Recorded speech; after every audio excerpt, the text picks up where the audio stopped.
Okay, take magandang araw sa inyong lahat.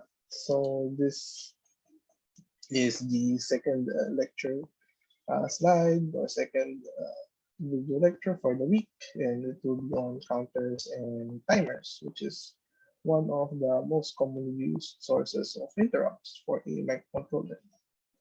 So coverage of these slides are on what are counters and timers basically for a microcontroller, and how would you configure a counter or timer. So counters, as the name suggests, they count the number of clock cycles that has elapsed, or the number of clock cycles that has been inputted to the counter. Now, so if alam mo na kung ilan yung clock cycles na naganap, and alam mo yung clock period, so alam mo na dapat kung gaano katagal na siya nagka-count basically. So yung ating digital counter can be usually ang ginagamit lang natin dyan ay flip-flops. So ito ay 1, 2, 3, 4, 5, 6, 7, 8 flip-flops. So this is an 8-bit counter. So kung yung input natin is a clock, so JK flip-flop to, no? So every time na mag-trigger yung clock, since parehong 1 yung input, magta-toggle yung output niya. So on the first negative edge, so I think negative edge triggered the JK flip-flop. On the first negative edge, mag-high si Q0. On the next negative edge, mag-0 si Q0. So basically, every 2 clock cycles, mag-toggle si Q0. And since mag-toggle si Q0 from high to low, mag-toggle naman si Q1. So essentially, if nagka-count ka using 1 bit, parating 0, 1, 0, 1, 0, 1, mag-alternate ka lang.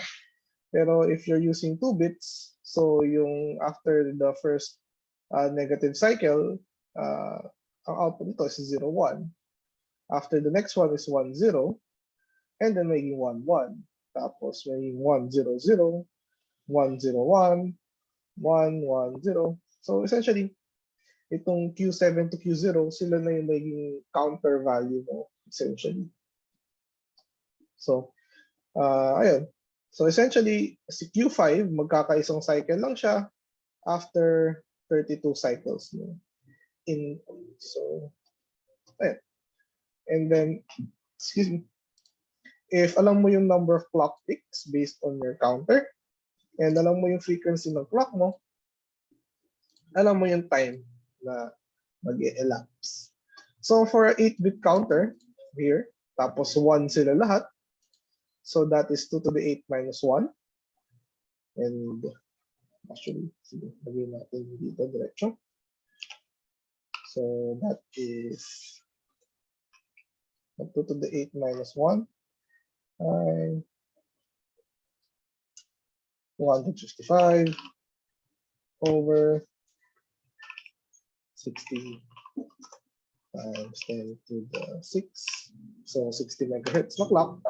So, or 4.25 microseconds. So if nag-start ka with all registers or all flip-flops at 0, pag umabot ng 255 yung value ng ating counter, we know that 4.25 microseconds has occurred. So, sige, balik natin ito, no? What if gusto ko ng 5 milliseconds for a 60 megahertz na clock? So, ayan, 5 milliseconds times 60 times 10 to the 6. So, yung basically time elapse times yung clock frequency. So, 300,000 ticks or clock ticks yung kailangan natin i-count. So, yung counter natin needs to store this big of a number. So, yung seeding ng log2 of 300,000 is 19 bits. So, for example, yung PIC32 natin only has 16-bit timers. So, ang ginagawa natin dito, yung tawag ng Prescaler. So, you'll see how that will be done later. So, Ayun, so yung counter is just a part of a timer, pero almost synonymous naman na siya. And yung counter itself, kaya mo nang gamitin na sa timer by itself, pero kailangan mo magdagdag ng sarili mo mga sequences and controllers. Now, for a simple logic diagram, I guess, ng timer. So, binis ko to doon sa isa nating reference, yung kay Wilmhurst data. Wilmhurst. So, yung toggle registers natin nandito will act as our timer. Yeah, so actually, yeah. So yung prescaler, it's what dilutes the input clock sign. Pakita ko later paano siya mag-work. And then, right, so actually yun, for every n inputs, 1 outputs dito sa mga output net. Nagitin nyo lang later. So it effectively decreases your input clock frequency by n. We'll see how it happens later. So ito, meron tayong 4 toggle flip-flops to create a 4-bit na counter timer. So 4-bit timer siya kasi 4 bits yung counter niya sa loob. Then, meron tayong tinatawag na, hindi, tapos yun din pala, para mabuo yung timer value is meron akong naka-reverse lang na splitter, so bit combiner. So 4-bit value siya. And then, meron tayong tinatawag na period register. So determines when the timer rolls over. So, ayaw mo naman na always maximum yung timer value mo. So, gusto mo pa rin siya i-fine-tune. So, meron na yung period register dyan. Then, ayun, pag si period register at saka si timer value nag-equal, magkakaroon ng timer interrupt. So, pagka nagkaroon ng timer interrupt, mare-reset lahat ng counter to 0. So, yeah. So, hopefully, kita nyo to in Logisim. So, ito, naka-1 na si bit 0. And if itoggle ko si clock 2 times, maging 0, 1. One more time, may 1, 1. One more time, 1, 0, 0. So, pwedeng tuloy-tuloy lang yan. So yung nilagay ko sa period register is 1, 0, 0, 0. So, ang mangyari, if yung timer value ko is 1, 0, 0, 0 na, after another clock cycle, is ayan, magre-reset na lahat ng values ko. So, pag yung period register ko is nag-mat. So, ayan, ano yung prescaler na tinatawag? So, you'll see here, reset ko lang. 1's to 1, 8's to 1, 64's to 1, 256's to 1. So, every 8 times akong mag-toggle ng clock, tsaka lang mag-high si 8 to 1. So, 1, 2, 3, 4, 5, 6, 7, 8. So, after nung 8 na cycle, tsaka lang naging high si 8 is to 1 na prescaler. So, that means yung frequency ng input ko sa 8 is to 1 is divided by 8. So, after 64, so 8, 9,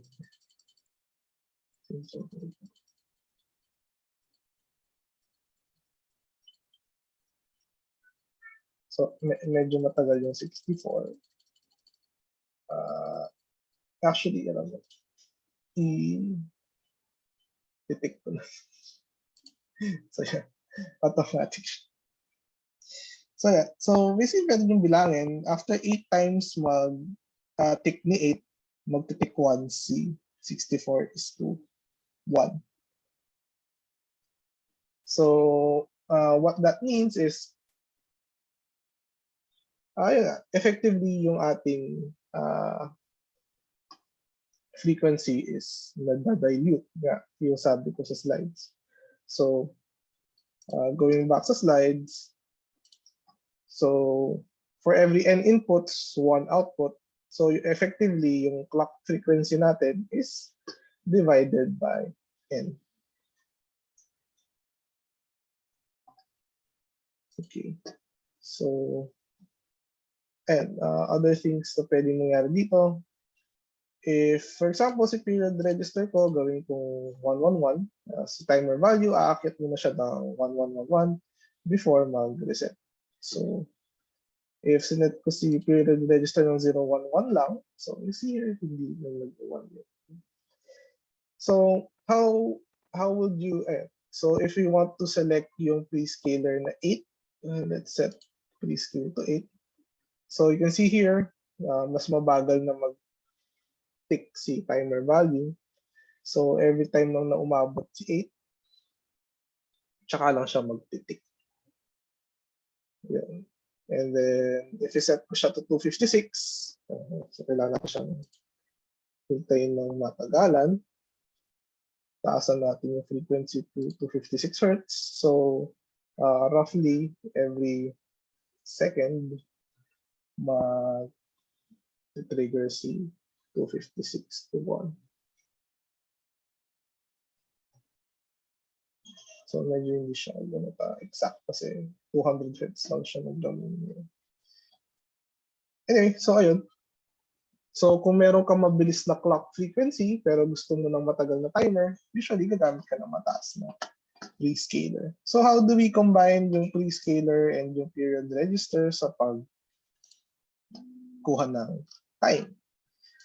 So, di ba, ang duration natin, ng n-bit timer is yung clock ticks natin over yung clock frequency.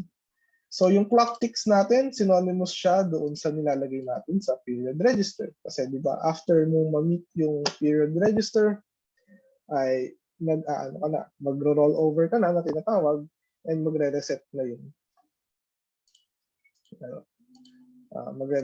yung counters mo. So, ayun. And then yung clock frequency natin, di ba, decreased siya by our prescaler or PS. So F clock over PS. So para lang na lahat walang nested na fraction, basically ang formula ay period register value times prescaler value over frequency ng clock. So note here na si PR kailangan less than 2 to the n for an n-bit timer. And then yung prescaler value natin, usually hindi available lahat ng prescaler values. So 1, 8, 64 to 56, sila yung mga commonly kong na-encounter na values. So, ayan. So pag 0, 1 si prescaler, it's 8. Pag 1, 0, it's 64. So, and another thing to note, si PR, usually nag-add 1 tayo sa kanya. Because of the rollover delay. So, iba-iba yan per microcontroller, pero usually 1 cycle lang. So, para saan yung 1 cycle na yun? Recall here. So, pag 1 yung prescaler ko, nag-111 na yung timer value ko, but it needs 1 more clock cycle para mag-roll over and mag-start ulit. So, yung isang clock cycle para mag-roll over, doon yung plus 1. So, in a separate video, gagawa ko ng more examples to make this clear. So, ayan. So, parang medyo flexible naman tayo. Or parang naging mas, with the combination of the prescaler at saka yung period register, parang very flexible na yung time na kaya natin iset for our timer. So, ang isang malaking challenge is for those who configure the timer is yung selecting a prescaler value. So if we have a higher prescaler value, tumataas yung maximum range natin or yung maximum period. So kung meron akong 256-1 na prescaler with a 4-bit timer, at 1 kHz, kaya kong makapag-time ng hanggang 4 seconds. Pero with a 1-to-1 prescaler and a 12-bit timer, kaya ko rin makatime ng 4 seconds. So, ba't pa ako gagamit ng 8 additional bits to measure the same amount of period? So, ang drawback niyan, since lumalaki yung actual time natin per step, you see here, sa 256-1 na prescaler at 4-bit na timer, per period register value natin, 256 milliseconds siya. So in order to get 1 second, we select PR equals 3. Hindi siya exactly 1 second. Meron siyang konting butal na 1.024.